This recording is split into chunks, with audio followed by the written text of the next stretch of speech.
Hi friends, welcome to Lily's garden of dreams. ഞാൻ ഇന്ന് വന്നിരിക്കുന്നത് ഒരു പ്രകൃതി ദുരന്തം ഉണ്ടാകുന്നതിന് മുൻപ് നമ്മൾ എടുക്കേണ്ട ചില മുൻകരുതലുകളെ കുറിച്ചുള്ള ഒരു വീഡിയോയുമായിട്ടാണ്. നിങ്ങളിൽ പലർക്കും ഇതേക്കുറിച്ച് അറിയാമായിരിക്കാം, പക്ഷെ കുറെ പേർക്ക് അറിയില്ലായിരിക്കാം. ഞങ്ങൾ ഇവിടെ ഓസ്ട്രേലിയയിലെ ക്വീൻസ്ലാൻഡില് സൈക്ലോൺ ആൽഫ്രഡിന് വേണ്ടിയിട്ട് ഞങ്ങൾ വെയിറ്റ് ചെയ്തിരിക്കുകയാണ്. ഇന്ന് രാത്രിയിൽ അത് ഹിറ്റ് ചെയ്യും എന്ന് പറഞ്ഞിട്ട് പിന്നെ വീണ്ടും ഞങ്ങൾക്ക് മുന്നറിയിപ്പ് കിട്ടി, അത് നാളെ വൈകുന്നേരമോ അല്ലെങ്കിൽ സാറ്റർഡേ മോർണിംഗിലോ ആയിരിക്കും എന്ന് പറഞ്ഞിട്ട്. അപ്പൊ എന്തായാലും ഞങ്ങൾ എല്ലാവരും അതിന് പ്രിപ്പയർഡ് ആണ്. കാരണം ഞങ്ങളുടെ ഗവൺമെന്റ് ഞങ്ങൾക്ക് നേരത്തെ തന്നെ മുന്നറിയിപ്പ് നൽകി, ഇങ്ങനെയൊരു നാച്ചുറൽ കലാമിറ്റി വരാൻ പോകുവാണ് എന്ന് പറഞ്ഞിട്ട് ഞങ്ങൾക്ക് മുന്നറിയിപ്പ് തന്ന കാരണം ഞങ്ങൾ വെൽ പ്രിപ്പയർഡ് ആണ്. പക്ഷെ ചില സമയത്ത് അറിയാതെയും ഈ പ്രകൃതി നമുക്കായിട്ട് ഒരുക്കുന്ന ഈ ദുരന്തവുമായി വരുന്ന ചില അതിഥികൾ അറിഞ്ഞും അറിയാതെയും നമ്മുടെ വീടുകളിലേക്കും നമ്മുടെ നാട്ടിലേക്കും എത്തും. അപ്പോൾ ഈ വരുന്ന സൈക്ലോണായി വരുന്ന ആൽഫ്രഡുമാരെ എങ്ങനെ മാനേജ് ചെയ്യാനായിട്ട് നമുക്ക് പറ്റും, അതുപോലെ തന്നെ അതിൽ നിന്നും ഉണ്ടാകാവുന്ന ആഫ്റ്റർ ഇഫക്റ്റിൽ നമുക്ക് എങ്ങനെ സർവൈവ് ചെയ്യാം എന്നതിനെ കുറിച്ചുമായിട്ടാണ് ഈ ഒരു കൊച്ചു വീഡിയോ. പ്രകൃതി ദുരന്തം ഉണ്ടാകുന്നതിന് നമ്മൾ പ്രകൃതിയെ പഴിച്ചിട്ട് കാര്യമില്ല. നമ്മൾ ഓരോരുത്തരും ഓരോ ദിവസവും നമ്മുടെ പ്രകൃതിയെ നശിപ്പിച്ചുകൊണ്ടിരിക്കുകയാണ്. അതുകൊണ്ടാണ് ചില സമയത്ത് പ്രകൃതി നമ്മളോട് പലതരത്തിൽ റിയാക്ട് ചെയ്യുന്നത്. അതിന്റെ ദേഷ്യം, അതിന്റെ ക്ഷോഭം നമ്മളെ കാണിക്കുന്നത് പല രീതിയില് സൈക്ലോൺ ആയിട്ടും അതുപോലെ തന്നെ വെള്ളപ്പൊക്കമായിട്ടും കൊടുങ്കാറ്റായിട്ടും പിന്നെ ഭൂമികുലുക്കങ്ങളായിട്ടും ഒക്കെ പലതരത്തില് പ്രകൃതി നമ്മളെ കാണിച്ചു തരുന്നുണ്ട്. അപ്പോൾ നമ്മൾ ചെയ്യേണ്ടത് എന്താന്ന് വെച്ചാല്, നമ്മൾ ഒരുപാട് നാശനഷ്ടങ്ങൾ പ്രകൃതിയിൽ വരുത്തിയിട്ടുണ്ട്. പ്രകൃതിയെ സ്നേഹിക്കുക, പ്രകൃതിയെ സംരക്ഷിക്കുക, അപ്പോൾ പ്രകൃതി നമ്മളെയും സംരക്ഷിക്കും. ഇനി നമുക്ക് വീഡിയോയിലേക്ക് പോകാം. ഒരു പ്രകൃതി ദുരന്തത്തെ എങ്ങനെ മാനേജ് ചെയ്യാം? നമുക്ക് ഏറ്റവും അത്യാവശ്യമായി വേണ്ട എമർജൻസി സാധനങ്ങളും നമുക്ക് വേണ്ട ഒരു ബാക്ക് പാക്ക്, ഒരു എമർജൻസി വരുമ്പോൾ പെട്ടെന്ന് നമുക്ക് എടുത്ത് രക്ഷപ്പെടാൻ വേണ്ടിയിട്ടുള്ള ഒരു എമർജൻസി ബാഗും എങ്ങനെ പ്രിപ്പയർ ചെയ്യാം എന്നതിനെ കുറിച്ചുള്ള ഒരു വീഡിയോ ആണ് ഞാൻ നിങ്ങൾക്ക് കാണിച്ചു തരുന്നത്. ആദ്യമായിട്ട് നമ്മുടെ backpack, emergency bag prepare ചെയ്യേണ്ടത് എങ്ങനെയാണെന്നുള്ളത് നിങ്ങൾക്ക് ഞാൻ കാണിച്ചു തരാം. ഏറ്റവും ആദ്യമായിട്ട് നമ്മൾ എടുക്കേണ്ടത് സിപ്ലോക്ക് ബാഗ്സ് ആണ്. ഈ സിപ്ലോക്ക് ബാഗിലാണ് ഞാൻ എൻ്റെ ഡോക്യുമെന്റ്സ് എല്ലാനും ഇട്ട് വെക്കുന്നത്. രണ്ട് കാരണമുണ്ട്. ഒന്ന്, ലൈറ്റ് വെയിറ്റ് ആണ്. രണ്ട്, വാട്ടർ പ്രൂഫാണ്. അപ്പൊ ദേ എൻ്റെ എല്ലാ ബാങ്ക് കാർഡ്സ്, എൻ്റെ ഡ്രൈവിംഗ് ലൈസൻസ് ഞാൻ ഈ സിപ്ലോക്ക് ബാഗിലേക്ക് വെക്കുകയാണ്.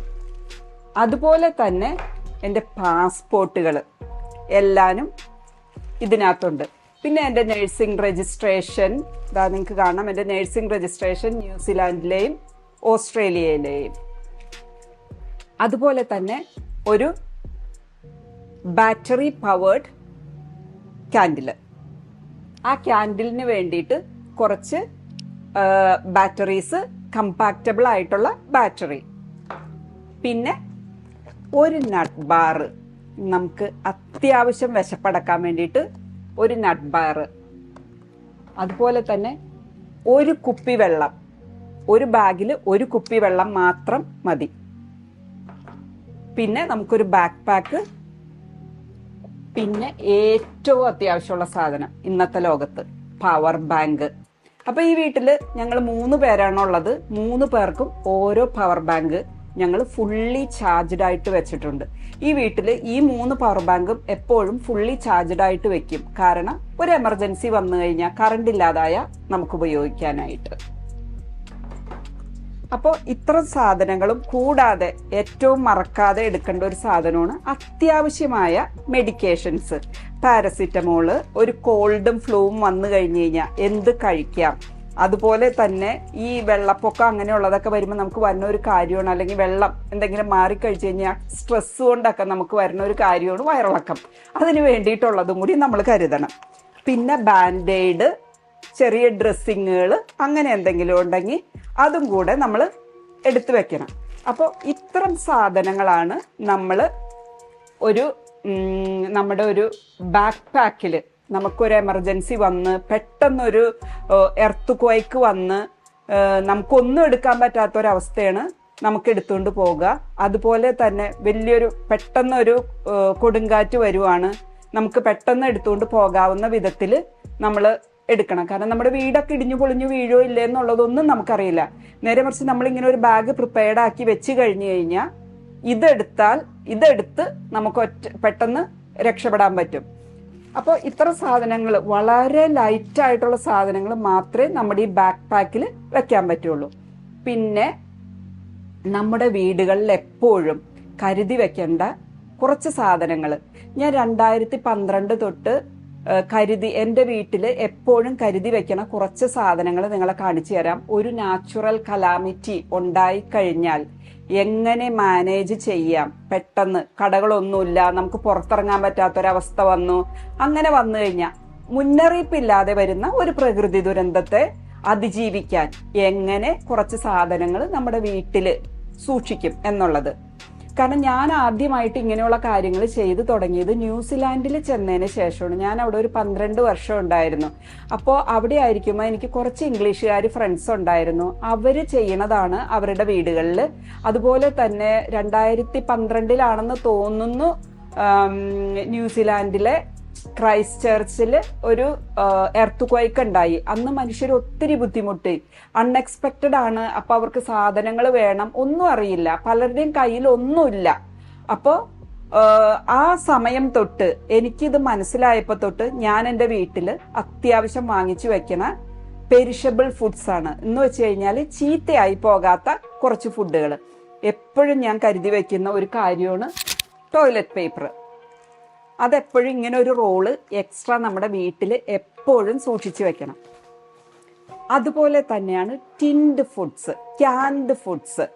അതിപ്പോൾ നമുക്കിങ്ങനെ ഫ്രൂട്ട്സ്, സ്ലൈസ്ഡ് ഫ്രൂട്ട്സ് അതിൽ വാങ്ങിച്ചു വെക്കാം. 2 വർഷമൊക്കെയാണ് ഇതിൻ്റെ എക്സ്പയറി ഡേറ്റ്. ഇടയ്ക്ക് നമ്മളൊന്ന് ചെക്ക് ചെയ്താൽ മതി ഇത് എക്സ്പയറി ആയിട്ടുണ്ടോ എന്നുള്ളത്. കാരണം നമ്മളിതൊരു ആവശ്യത്തിന് വേണ്ടിയിട്ട് വാങ്ങിച്ച് വെക്കുന്നത് കൊണ്ട് ഒരു കാരണവശാലും ഇത് എടുക്കരുത്. നമുക്കൊരാവശ്യം വന്നാൽ പോലെ എടുത്താലും ഉടനെ അത് റീപ്ലേസ് ചെയ്യാൻ നോക്കണം. ഞാൻ എൻ്റെ വീട്ടിലെ അടുക്കളയിൽ ഒരു കബേർഡിലാണ് ഈ സാധനങ്ങളെല്ലാനും നിറച്ചു വെക്കുന്നത്. എമർജൻസിക്ക് ആവശ്യമായ ഇങ്ങനെ ചീത്തയായി പോകാത്ത ഫുഡ്സ്. അപ്പോൾ ഈ ഫ്രൂട്ട്സ്, ക്യാൻഡ് ഫ്രൂട്ട്സ്, പിന്നെ ക്യാൻഡ് ചിക്ക് പീസ്, കടല, ഇതൊക്കെ നമുക്ക് വേവിച്ച് വെച്ചേക്കണതാണ്. നമുക്കൊന്നും ചെയ്യേണ്ട, സ്ട്രെയിറ്റ് കഴിക്കാം.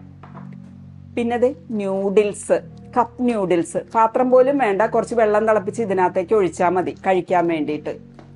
പിന്നെ തിരി, ലൈറ്റർ. പിന്നെ വാങ്ങിച്ച് വെക്കുന്ന കുറച്ച് സാധനങ്ങളാണ് ഇങ്ങനെയുള്ള നട്ട് ബാർസ്, അല്ലെങ്കിൽ ചീത്തയായി പോകാത്ത പാക്കറ്റ് ഫുഡ്.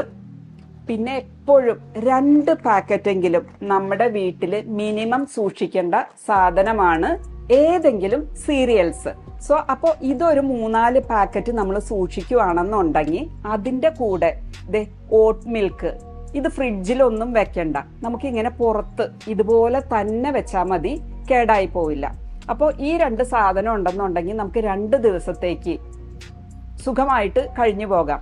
കാരണം ഒരു നാച്ചുറൽ കലാമിറ്റി ഉണ്ടായി കഴിഞ്ഞു കഴിഞ്ഞാൽ ഗവൺമെന്റിന്റെ കയ്യിൽ നിന്നോ മറ്റ് സന്നദ്ധ സംഘടനകളുടെ കയ്യിൽ നിന്നോ നമുക്ക് സഹായം ലഭിക്കണമെങ്കിൽ 2 ദിവസം അല്ലെങ്കിൽ 1 ദിവസമെങ്കിലും എടുക്കും. അപ്പൊ അത്രയും ദിവസം നമുക്ക് പിടിച്ചു നിൽക്കാൻ വേണ്ടിയിട്ട് ഈ 2 സാധനവും, ഈ നട്ട് ബാസ്, ഇങ്ങനെയുള്ള കുറച്ച് ഐറ്റംസ് ഉണ്ടെങ്കിൽ നമുക്ക് പിടിച്ചു നിൽക്കാൻ പറ്റും, ഒരാളുടെ സഹായവും ഇല്ലാതെ. അപ്പോൾ ഇതെപ്പോഴും കരുതി വെക്കണം. നിങ്ങൾ ഇടയ്ക്ക് ഒരു 2 വർഷത്തെ എക്സ്പയറി ഉള്ള സാധനം നോക്കി വേണം വാങ്ങിച്ചു വെക്കാനായിട്ട്. എന്നിട്ട് ഒരു 6 മാസം കൂടുമ്പോഴോ നിങ്ങൾക്ക് എപ്പോഴെങ്കിലും സൗകര്യമുള്ള സമയത്ത് ഇതിന്റെ എക്സ്പയറി ആയോ എന്നുള്ളത് നോക്കണം. നോക്കിയിട്ട് ഇതെടുത്ത് റീപ്ലേസ് ചെയ്യണം. നമുക്കത് കഴിച്ചും കൊണ്ട് പുതിയത് വാങ്ങി വെച്ചാൽ മതിയല്ല. അല്ല, വീട്ടിലൊരു സാധനം ഇല്ലാണ്ടായിട്ട് പെട്ടെന്ന് ഇതിൽ നിന്ന് എടുക്കുകയാണെന്നുണ്ടെങ്കിൽ നിങ്ങളത് റീപ്ലേസ് ചെയ്യാനായിട്ട് മറക്കരുത്. ഇത്തരം കാര്യങ്ങളാണ് നമ്മൾ അത്യാവശ്യമായിട്ട് ഒരു എമർജൻസി മീറ്റ് ചെയ്യാനായിട്ട് വേണ്ടതും. ഞാൻ കഴിഞ്ഞ 2012 തൊട്ട് എൻ്റെ വീട്ടിൽ ചെയ്തു വെക്കുന്ന കാര്യങ്ങളാണ് ഇത്തരം സാധനങ്ങൾ എപ്പോഴും കിച്ചണിലെ ഒരു കബേർഡിൽ എമർജൻസിക്ക് വേണ്ടിയിട്ട് മാറ്റിവെക്കും. അതുപോലെ തന്നെ ഒരു ബാക്ക് പാക്കിൽ എൻ്റെ സർട്ടിഫിക്കറ്റ്സും പിന്നെ അത്യാവശ്യം സാധനങ്ങളും. പവർ ബാങ്ക് ഞാൻ ഇപ്പം എടുത്തു വെച്ചതാട്ടോ, എപ്പോഴും വെക്കാറില്ല. പക്ഷെ ഇത്തരം സാധനങ്ങൾ, ഇത്തരം സാധനങ്ങൾ 2012 തൊട്ട് എൻ്റെ വീട്ടിൽ എപ്പോഴും പ്രിപ്പയർഡ് ആയിട്ടിരിക്കുന്ന ഒരു കാര്യമാണ്. അപ്പം നിങ്ങളും ഇതുപോലെ 2 കാര്യങ്ങൾ ചെയ്യാനായിട്ട് മറക്കരുത്. ഇനി ഞങ്ങൾ ബ്രിസ്ബനിൽ സൈക്ലോൺ ആൽഫ്രഡിന് വേണ്ടിയിട്ട് വെയിറ്റ് ചെയ്തിരിക്കുകയാണ്. അപ്പം ഞങ്ങൾക്ക് ഗവൺമെന്റ് നേരത്തെ മുന്നറിയിപ്പ് തന്ന കാരണം എല്ലാ സാധനങ്ങളും ഞങ്ങൾ റെഡിയാക്കി വെച്ചിട്ടുണ്ട്. അപ്പം ഞാൻ എൻ്റെ വീട്ടിൽ നടത്തിയേക്കണ പ്രിപ്പറേഷൻസ് എങ്ങനെയാണെന്നുള്ളത് നിങ്ങൾക്ക് കാണിച്ചു തരാം. 60 ലിറ്റർ വെള്ളമുണ്ട്. ഞങ്ങൾക്ക് സുഖമായിട്ട് ഒരാഴ്ചക്ക് അത്യാവശ്യം ചോറ് വയ്ക്കാനോ അല്ലെങ്കിൽ കറികളൊക്കെ ഉണ്ടാക്കാനായിട്ടുള്ള വെള്ളമാണ്. 20 ലിറ്റർ വീതം കൊള്ളുന്ന ബക്കറ്റുകളാണിത്. നമ്മുടെ ബണ്ണിങ്സിന്ന് വാങ്ങിച്ചതാണ്. അതുപോലെ തന്നെ ഞാൻ എൻ്റെ വീട്ടിലെ ഫ്രിഡ്ജിൻ്റെ ഫ്രീസറുകളെല്ലാനും ഓൾമോസ്റ്റ് എംപ്റ്റി ചെയ്ത് കണ്ടോ. ഫ്രിഡ്ജിൻ്റെ ഫ്രീസർ എംപ്റ്റി ചെയ്ത് ഞാൻ എല്ലാ സാധനങ്ങളും ജസ്റ്റ് ഫ്രീസറിലേക്ക് മാറ്റി. അപ്പോൾ ഉള്ളൊരു ഗുണം, 3 ദിവസം വരെ ഇത് തുറക്കാതിരുന്നാൽ ഈ സാധനങ്ങളൊന്നും ചീത്തയായി പോകാതെ നമുക്ക് ഉപയോഗിക്കാൻ പറ്റും. മറ്റേ ഫ്രീസറിലാണെന്നുണ്ടെങ്കിൽ കറണ്ട് പോയാൽ മാക്സിമം 6 hours ഇരിക്കുള്ളൂ. ഇതിനകത്താവുമ്പോൾ ഫ്രീസർ തുറക്കരുത്. തുറന്നില്ലെങ്കിൽ 2 തൊട്ട് 3 ദിവസം വരെ ഒരു കുഴപ്പമില്ലാതിരിക്കും. അതിനിപ്പുറം ഇലക്ട്രിസിറ്റി അവർ റീസ്റ്റോർ ചെയ്യും. ഇവിടെയാണ് ഞങ്ങളെ വീട്ടിൽ എപ്പോഴും ചാർജ് ചെയ്ത് ടോർച്ച് വെച്ചിരിക്കുന്നത്. ഇത് ഞാൻ ഓരോ 2 ആഴ്ച കൂടുമ്പോഴും ചെക്ക് ചെയ്യും, ഇതിന് ചാർജ് ഉണ്ടോ എന്നുള്ളത് ഞാൻ ചെക്ക് ചെയ്യും. അതുപോലെ തന്നെ എൻ്റെ വീടിന്റെ പാറ്റിയോയിൽ ഒരു സ്റ്റാൻഡ് അലോൺ കുക്കിംഗ് റേഞ്ച് ഉണ്ട്. അകത്ത് വേറെ ഉണ്ട്, അല്ലാതെ പുറത്ത് ഒരു സ്റ്റാൻഡ് അലോൺ ഉണ്ട്. അപ്പൊ അത് ഒരു ഗ്യാസ് ബോട്ടിലുമായിട്ട് ഞങ്ങൾ കണക്ട് ചെയ്ത് വെച്ചിട്ടുണ്ട്. അപ്പൊ ഞങ്ങൾക്ക് എന്തെങ്കിലും ഒരു പ്രശ്നം ഉണ്ടായാൽ പോലും അത് ഞങ്ങൾക്ക് യൂസ് ചെയ്യാനായിട്ട് പറ്റും. പിന്നെ ഞാൻ ചാർജ് ചെയ്ത് വേറെ 2 ബോട്ടിൽ ഗ്യാസും കൂടി ഇവിടെ വെച്ചിട്ടുണ്ട്. ഒരാഴ്ച കറണ്ട് ഇല്ലെങ്കിൽ പോലും ഞങ്ങൾക്ക് സർവൈവ് ചെയ്യാൻ പറ്റും. അതുപോലെ തന്നെ ഞാനൊരു 20 ബോട്ടിലോളം ബോട്ടിൽഡ് വാട്ടറും വാങ്ങിച്ചു വെച്ചിട്ടുണ്ട്. അതിന് കാരണം നമ്മുടെ ഗവൺമെന്റ് വെള്ളപ്പൊക്കവും കൂടെ സൈക്ലോണിന്റെ കൂടെ അനൗൺസ് ചെയ്തിട്ടുണ്ട്. അപ്പോൾ വെള്ളപ്പൊക്കം കഴിഞ്ഞു കഴിഞ്ഞാൽ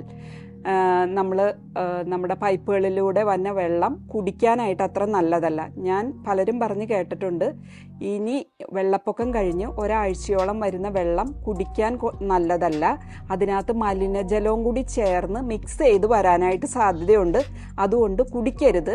ഭക്ഷണം ഉണ്ടാക്കാനും കുടിക്കാനും ഉള്ള വെള്ളം നമ്മൾ അതിനു മുന്നേ സംഭരിച്ച് വെക്കണം എന്ന് ഇവിടെയുള്ളവർ തന്നെയും പിന്നെ പലതരം വെബ്സൈറ്റുകളിലൂടെയും നമുക്ക് അറിവ് കിട്ടിയിട്ടുണ്ട്.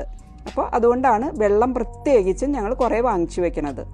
അതുപോലെ തന്നെ സൈക്ലോൺ ആണ് ഇവിടെ പ്രഖ്യാപിച്ചിരിക്കുന്നത്. അതിനാൽ ഞങ്ങൾ ഞങ്ങളുടെ ഗാർഡനെല്ലാനും ടൈഡിയപ്പ് ചെയ്ത് ഗാർഡനിലുള്ള കൊച്ചു ബെഞ്ചുകളും പിന്നെ പറന്ന് നടക്കാൻ സാധ്യതയുള്ള ചെറിയ ചെറിയ പോട്ടുകളും സാധനങ്ങളും എല്ലാനും ഞങ്ങൾ ക്ലിയർ ചെയ്ത് ഒന്നും പറന്ന് നടക്കാത്ത വിധത്തിൽ, പറന്ന് ഇപ്പോൾ ചിലപ്പോൾ നല്ല ശക്തിയുള്ള കാറ്റല്ലേ, പറന്ന് നമ്മുടെ ഗ്ലാസ്സിലേക്ക് അടിക്കാനും ഒക്കെ ഉള്ള സാധ്യതയുണ്ട്.